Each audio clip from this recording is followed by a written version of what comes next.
Good morning বন্ধুরা, এটা আমার প্রথম ব্লগ। আর আজ হচ্ছে বৃহস্পতিবার 29শে মে 2025।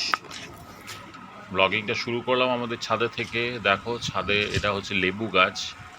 প্রচুর লেবু হয় এই গাছটাতে, অনেক অনেক লেবু হয়। এই একটা গাছ আছে লেবু গাছ, আরও একটা গাছ আছে, সেটা ওইদিকে আছে, দেখাচ্ছি। এই যে এই হলো আর একটা লেবু গাছ। বর্ষার জলে গাছগুলো প্রচুর সবুজ হয়ে উঠেছে, একদম প্রচুর লেবু হয় এই লেবু গাছগুলোতে। আর এই গাছগুলোর পরিচর্যা আমার মাই করে থাকে, আমি কিছুই করি না, তবে মাঝে মধ্যে একটু জল টল দিই।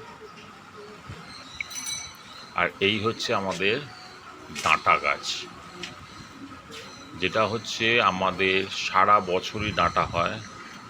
এটাকে বলা হয় নজনে ডাঁটা, সজনে ডাঁটা নয়। দেখো কত পরিমাণে, আবার এই বর্ষার সময় কত পরিমাণে ফুল হয়েছে দেখো, যেটা কিন্তু সজনে গাছে তুমি দেখতে পাবে না। দেখো অনেক প্রচুর প্রচুর ফুল হয়েছে, এগুলো থেকে আবার ডাঁটা হবে। আর গাছে তো পাতা ভর্তি হয়ে গেছে, যেহেতু এখন বর্ষা বৃষ্টি হচ্ছে। আর এই হচ্ছে গাছে আরও সব, ছাদের মধ্যে আরও সব ফুল গাছ, জবা গাছ। এগুলো দিনের বেলা অনেক ফুল হয়, সেটা কোনো একদিন দেখাবো। ভালোই ফুল হয় মোটামুটি। এই হচ্ছে আমাদের ছাদ বাগান যেটাকে বলে আর কি। আর এইবারে চলে এলাম ছাদ বাগান থেকে, চলে এলাম সোজা আমাদের ঠাকুর ঘরে। দেখো, সরি, এটা হচ্ছে আমাদের বাড়ির পাশে একটা গাছ, কৃষ্ণচূড়া গাছ।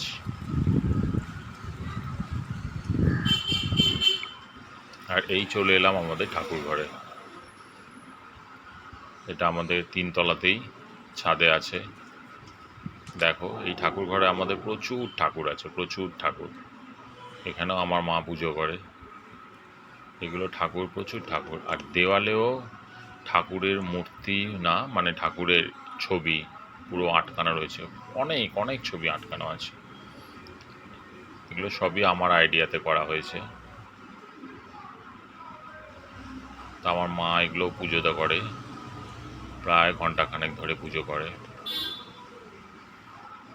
তা ঠাকুর ঘরটা কেমন লাগলো তোমাদের প্লিজ কমেন্ট করে জানিও। অনেক ঠাকুর আছে এই ঠাকুর ঘরে।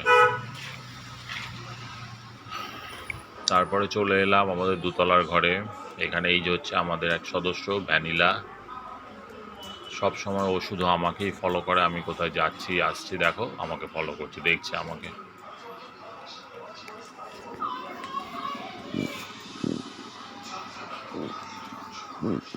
শুধু আমাকেই ফলো করে, আমার পিছনে পিছনেই ঘোরে সব সময়।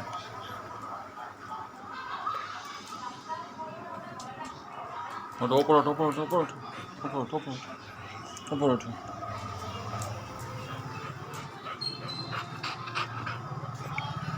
আর এই হচ্ছে আমাদের বসার ঘর, যেখানে আমার মা বসে এখন টিভি দেখছে। আর ভ্যানিলাও পাশেই বসে আছে। এই যে দেখো আমার মা বসে আছে আর টিভি দেখছে।